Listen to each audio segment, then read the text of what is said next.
I got so much motherfucking design on right now. Break it down, bring it back, make it clap. I got 3 old thoughts, new block, where that thing. Bitches on my line, and you know. Assalamualaikum warahmatullahi wabarakatuh.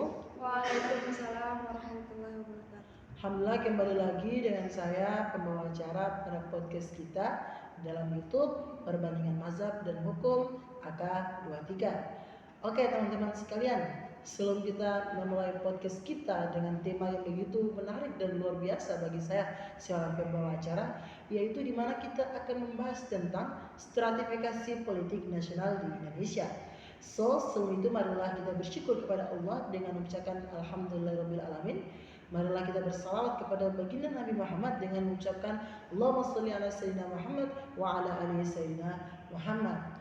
Oke teman-teman, sebelum kita membahas lebih lanjut tentang stratifikasi politik nasional di Indonesia, marilah kita perkenalkan terlebih dahulu dua orang teman saya. Tetapi sebelum itu, perkenalkan nama saya sendiri, Fatur Rahayaan. Yang di sebelah kanan saya ada saudara Saya Cynthia Tomia. dan saudara kiri saya. Dan saya Siti Hasanah Azizati Ramusa. Oke, mari kita masuk pada podcast kita pada hari ini. Oke, sebelumnya kita bertanya kepada saudara Cynthia Tomia sebagai pembicara pertama, yaitu definisi daripada stratifikasi itu seperti apa? Mungkin saudara Cynthia bisa menjelaskan kepada penonton sekalian dan kepada saya selaku seorang pembawa acara. Oke, kami persilakan. Baik, terima kasih. Jadi stratifikasi politik itu mencakup berbagai tingkatan kekuasaan dan pengaruh politik di masyarakat. Di Indonesia, kita bisa melihatnya dari perspektif sosial, ekonomi, dan kultural. Oh, jadi stratifikasi politik itu definisinya itu mencakup tingkat kekuasaan yang kita bisa melihatnya dari perspektif sosial, ekonomi, dan kultural. Seperti itu ya, saudara Cynthia. Ya. Kemudian kita lanjut kepada saudara Sia yang saya sudah lihat sepertinya saudara Sia ini sudah tidak sabar untuk menjawab pertanyaan-pertanyaan daripada saya dan bisa menambah wawasan kepada para penonton sekalian. Kemudian pertanyaan saya, bagaimana stratifikasi politik itu dapat tercermin dalam struktur pemerintahan kita di Indonesia? Jadi, di tingkat nasional kita punya pemerintahan pusat dan daerah. Namun, stratifikasi politik juga terjadi dalam pengembalian keputusan, di mana beberapa kelompok mungkin memiliki akses yang lebih besar dibandingkan yang lain. Oh, jadi di dalam stratifikasi politik yang tercermin dalam struktur pemerintahan kita, terkhususnya di Indonesia itu, kita punya pemerintahan pusat dan pemerintahan daerah, ya seperti itu. Yang dimana namun stratifikasi politik juga terjadi dalam pengambilan keputusan, ya begitu ya. Yang dimana tadi yang dijelaskan yaitu kelompok mungkin ada beberapa kelompok mungkin memiliki akses yang lebih besar dibandingkan kelompok yang lain, ya seperti itu ya saudara Sia. Pak, jadi seperti itu ya stratifikasi politik Indonesia tercermin dalam struktur pemerintahan kita. Kemudian dari penjelasan daripada saudara Sia, kemudian saya itu bertanya-tanya dalam hal stratifikasi politik nasional di Indonesia, bagaimana caranya kita melihat bukti konkretnya? Mungkin saudara Cynthia bisa menjelaskan bukti konkret daripada stratifikasi politik di Indonesia. Ya, baik. Jadi misalnya elit politik atau kelompok ekonomi tertentu mungkin memiliki pengaruh yang lebih besar dalam pembuatan kebijakan daripada kelompok masyarakat biasa.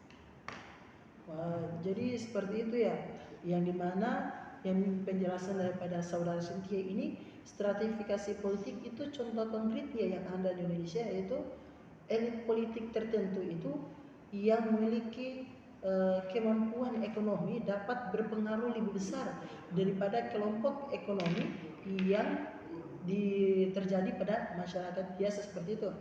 Oke, lalu bagaimana dengan partisipasi politik dari berbagai lapisan masyarakat? Yang pertanyaan ini mungkin bisa dijawab oleh teman kita, saudara Sia. Partisipasi politik bisa bervariasi. Kelompok yang lebih tinggi dalam hierarki mungkin lebih mudah terlibat, sementara yang di bawah mungkin menghadap hambatan akses dan representasi.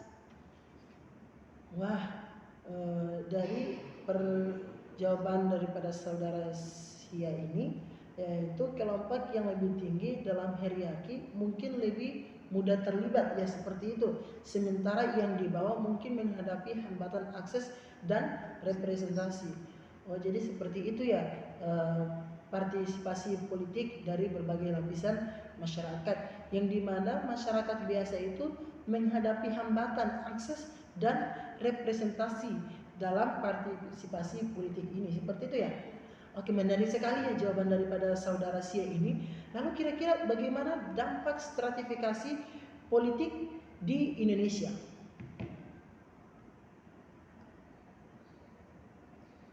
Jadi, ketidaksetaraan dalam stratifikasi politik bisa menciptakan ketegangan sosial dan politik.